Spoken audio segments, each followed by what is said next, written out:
ఇప్పటి వరకు మనం ప్రతి నియోజకవర్గానికి సంబంధించి అప్డేట్స్ ఇస్తూ వస్తున్నాం. అదేవిధంగా వెంకటగిరికి సంబంధించి 15వ రౌండ్ పూర్తయ్యేసరికి వైసీపీ అభ్యర్థి నేదురుమల్లి రామ్ కుమార్ రెడ్డి 62,013 ఓట్లతో మెజార్టీతో ఉన్నారు. అదేవిధంగా టీడీపీ అభ్యర్థి రామకృష్ణారెడ్డి 69,076 ఓట్లతో మెజార్టీతో ఉన్నారు.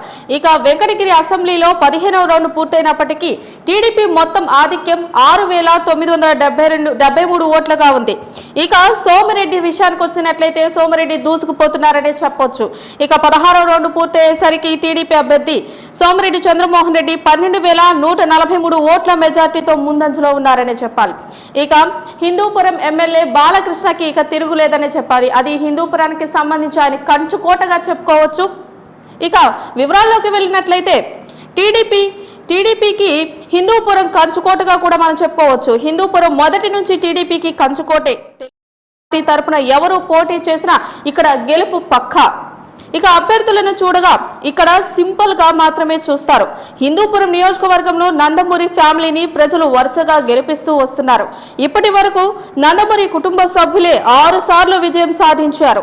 1983లో తెలుగుదేశం పార్టీ ఆవిర్భావంతో మొదలైన జైత్ర యాత్ర ఇప్పటిదాకా కొనసాగుతూనే ఉంది. 1983లో టీడీపీ తరపున పామిశెట్టి రంగనాయకులు గెలుపొందారు. 1985లో స్వయంగా ఎన్టీఆర్ఏ పోటీ చేయడంతో అఖండ విజయం సాధించారు. ఆ తర్వాత 1989, 1994లో నందమూరి తారక రామారావు వరుసగా గెలుపొందారు. హ్యాట్రిక్ విజయాలతో తన మార్పు చూపించారు అన్నగారు. 1996 ఉప ఎన్నికల్లో నందమూరి హరికృష్ణ, 1999లో సిసి వెంకటరాముడు, 2004లో పామిశెట్టి రంగనాయకులు, 2009లో అబ్దుల్ ఘనీ గెలుపొందారు. 2014లో తొలిసారి నందమూరి బాలకృష్ణ ప్రత్యక్ష ఎన్నికల్లో పోటీ చేసి గెలుపొందారు.